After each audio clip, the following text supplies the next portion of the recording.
네, 안녕하세요 여러분, 경제견 정독계입니다. 네, 오늘은 엔캐리 청산이 뭐길래 증시의 폭락을 이끌었고 아직까지도 엔캐리 청산 우려가 계속 지속되고 있는지 알아보겠습니다.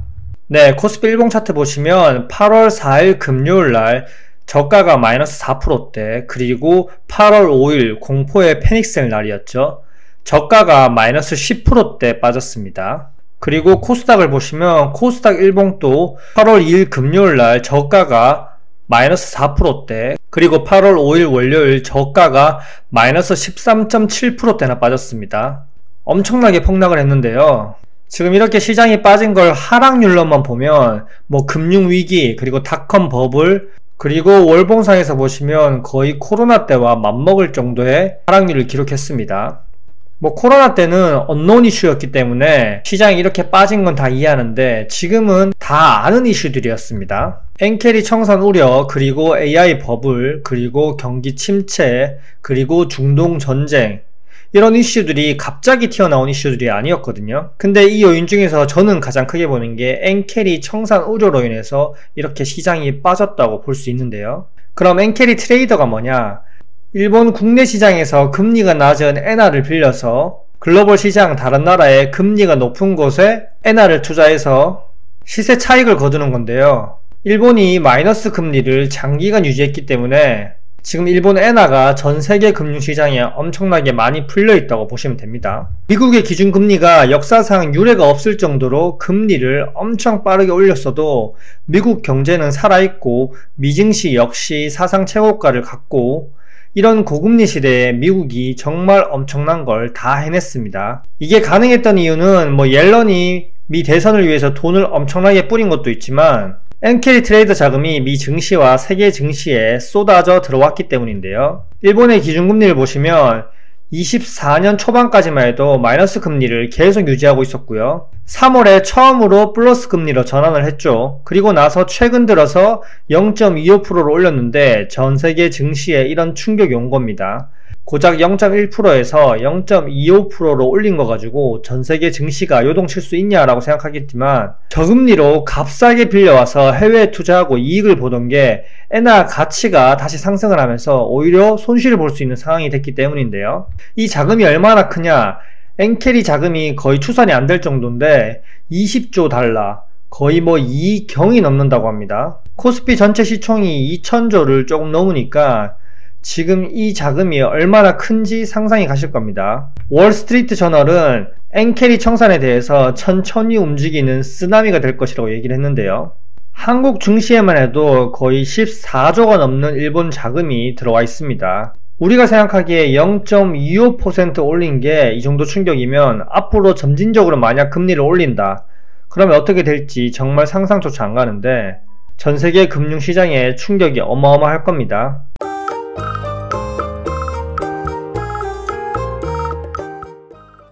(8월 5일) 패닉셀을 겪고 나서 일본은행 부총재가 시장 불안정한 상황에서 금리 인상을 안 할 것이라고 얘기를 했습니다. 필요시에 정책 정상화 속도를 조절하고 금리 인상 계속도 수정하고요. 그리고 현 시점에서는 완화 정책을 유지할 거고 당분간 기준금리 인상이 없을 것이라고 예상했다. 이 발언 이후에 엔달러 환율이 다시 상승을 하면서 엔화가 약세를 보였지만 미래는 어떻게 될지 아무도 예상할 수 없습니다. 왜냐? 아직 미 대선이라는 큰 이벤트가 남아있기 때문에 미 대선을 위해서 어떤 수를 쓸지 아무도 모르는 상황입니다. 과거의 발언을 좀 되짚어보면 옐런 미 재무장관이 일본 정부는 엔화 환율에 대해서 시장 개입을 극히 조심해야 하고 아주 심한 변동성이 나타날 때만 개입해야 되고, 개입할 때 일본은 사전에 우리와 협의할 것이라고 얘기했습니다. 과연 8월 5일 패닉셀 나왔을 때 미국 정부와 상의하지 않고 일본이 독단적으로 한 걸까요? 저는 절대 그렇게 보지 않습니다. 트럼프 쪽이든 아니면 민주당 진영이든 누군가와 분명히 상의하고 이런 일을 했을 거라고 보고 있습니다. 그렇기 때문에 앞으로 미 대선 11월 5일까지 100일 남짓도 안 남았고 지금 박빙의 승부를 펼치고 있기 때문에 또 외환시장, 일본을 어떻게 이용할지 아무도 모릅니다.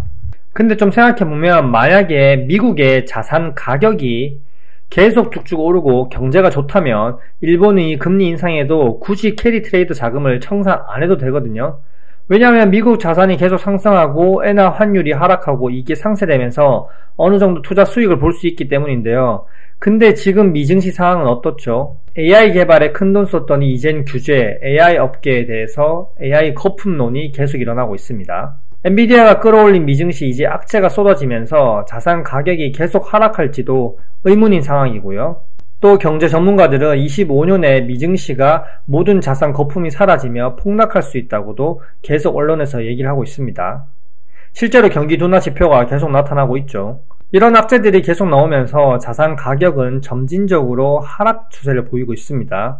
그러면 자산 가격 하락의 손해, 환차익의 손해가 이만저만이 아닙니다. 그래서 엔캐리 트레이드 청산이 일어나는 거고, 여기에 지금 경기 침체 프레임까지 씌워서 큰 손들이 더 증시를 밀어버릴 수도 있고요. 근데 이게 투매가 투매를 낳는 것처럼 엔캐리 트레이더가 한번 시작되면 연쇄적으로 청산이 과속화될 수 있는 게 또 문제입니다.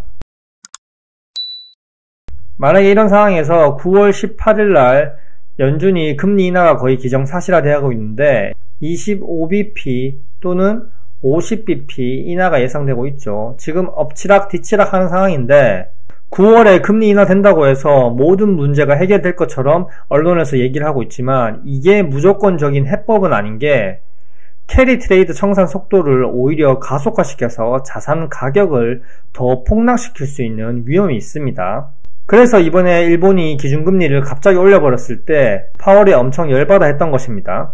일본이 금리를 인상하는 와중에 미국은 기준금리를 내리는 상황, 마치 캐리 트레이드 자금이 더 빨리 일본으로 돌아가라고 부추기는 것과 똑같은 상황이거든요. 그래서 연준이 9월 달에 금리를 어떻게 하느냐에 따라서 전세계 금융시장에 미래가 달려있다고 해도 과언이 아닙니다. 저는 개인적으로 시장에서는 50bp를 얘기하고 있지만 50bp를 갑자기 급격하게 인하하게 되면 엔캐리 트레이드 청산을 더 가속화시킬 수 있습니다. 현재 경기 침체 프레임이긴 하지만 사실상 엔캐리 트레이드 청산이 되면서 시장에서 수급은 계속 빠져나갈 거고 긴축 효과가 더해지는 것과 다름없기 때문에 앞으로도 엔캐리 청산에 대해서 계속 트래킹해야 되고 9월 금리 인하 이후에 금융시장이 어떻게 반응하는지도 지금부터 꾸준하게 일본 엔달러 환율 동향도 체크해야겠죠.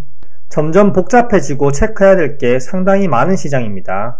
현재는 미 대선 전이라서 여러가지 지표들이 혼조세를 나타내고 있는데 미 대선 이후에 후폭풍이 올지도 지켜봐야겠고요. 무튼 금리 인하가 지금 무조건적인 해법인 것처럼 얘기하지만 사실상 엔캐리 청산이라는 우려가 있기 때문에 무조건적인 해법은 아니니까 금리 인하가 시작되면 증시가 계속해서 우상향할 거라는 한쪽으로만 베팅하지 마시기 바랍니다.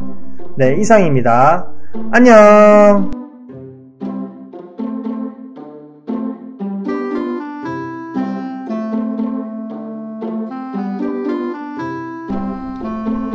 와이